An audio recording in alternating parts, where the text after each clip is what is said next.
Welcome back to the Gavel.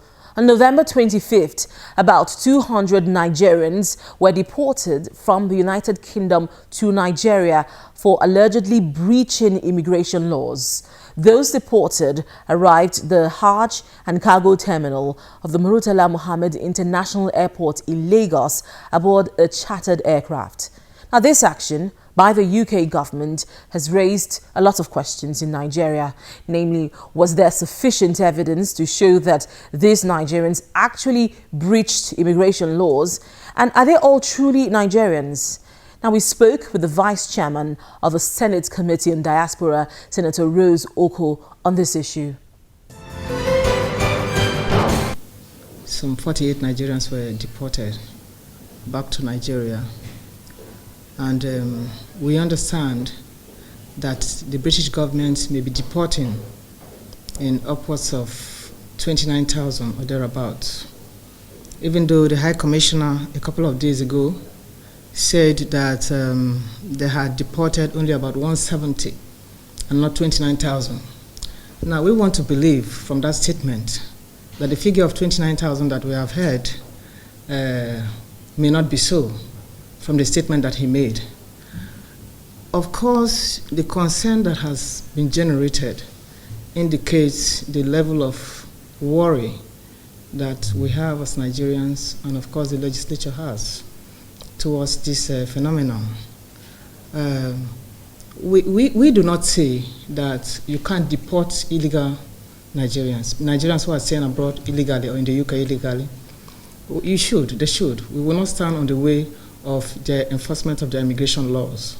But what we are saying is that such deportations should be done with due regard to their fundamental rights and should be treated as human beings. In particular, we are aware that there's an MOU between the British government and the Nigerian government on deportation of Nigerians. And that MOU stipulates very clearly that, one, you must ensure that they're Nigerians. Secondly, you must ensure that they are medically fit. Thirdly, you must ensure that they have exhausted all legal rights to seek remedies in the country, in the UK. And then fourthly, that for Nigerians who have stayed there for more than 15 years, that they have persons, they have family members, and they have friends to get back to, and they can reconnect and reintegrate into their country of origin, which is Nigeria. From what we heard in the media, when they were deported, when 48 persons were deported, some of them said that they were not Nigerians.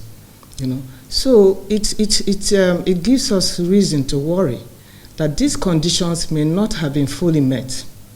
And so what we are saying is that before you do such deportations, and we will urge the Nigerian High Commission in the UK that they should ensure, before they endorse the documents that will send these Nigerians back home, they should ensure that these conditions have been met.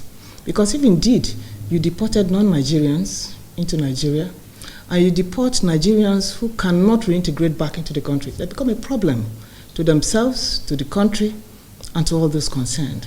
And so it's a source of worry, and we as a Senate, the Committee on Diaspora, who think that the diasporans, Nigerians in diaspora, have become a critical part of our national development, not only in the remittances that they send to Nigeria, but also in terms of transfer of technology and other things.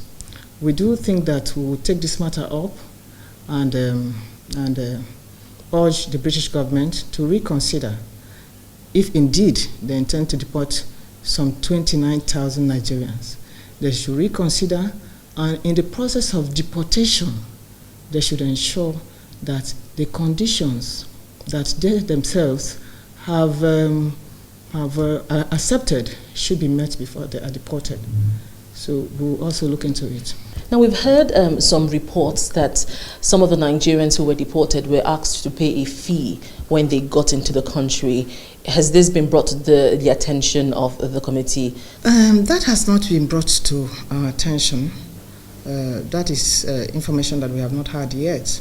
But if indeed it is correct, we would wonder who would they be paying to, and what would they be paying for?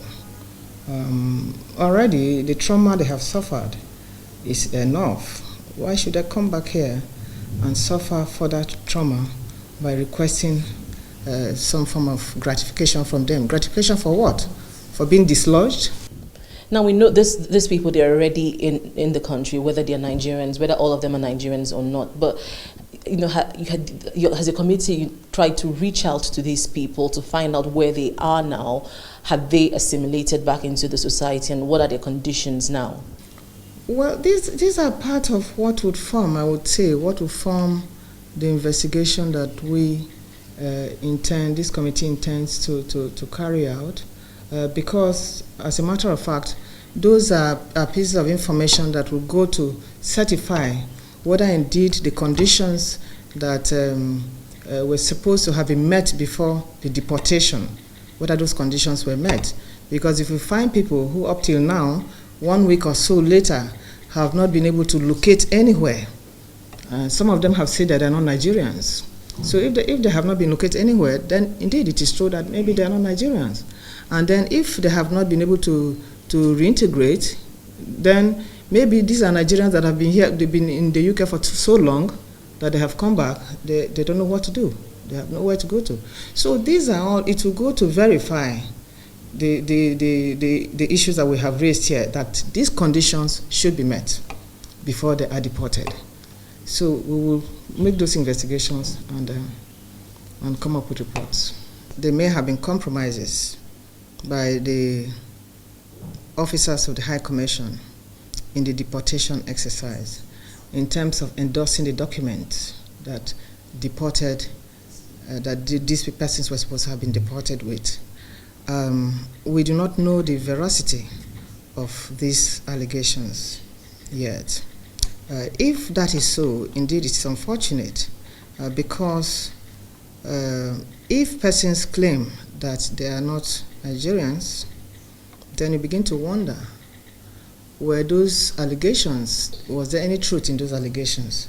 Because indeed, if there were documents and those documents went through the High Commission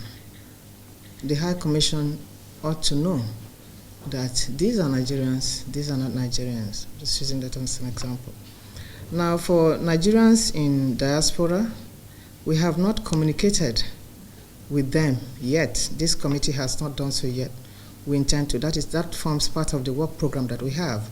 But of course, because this is a burning issue, we may go ahead and interface with them ahead of time, just to have their own side of the story as to what exactly happened and how the deportation exercise is being handled, and whether their fundamental rights as enshrined in the MOU that was signed between Nigeria and the UK government are being met.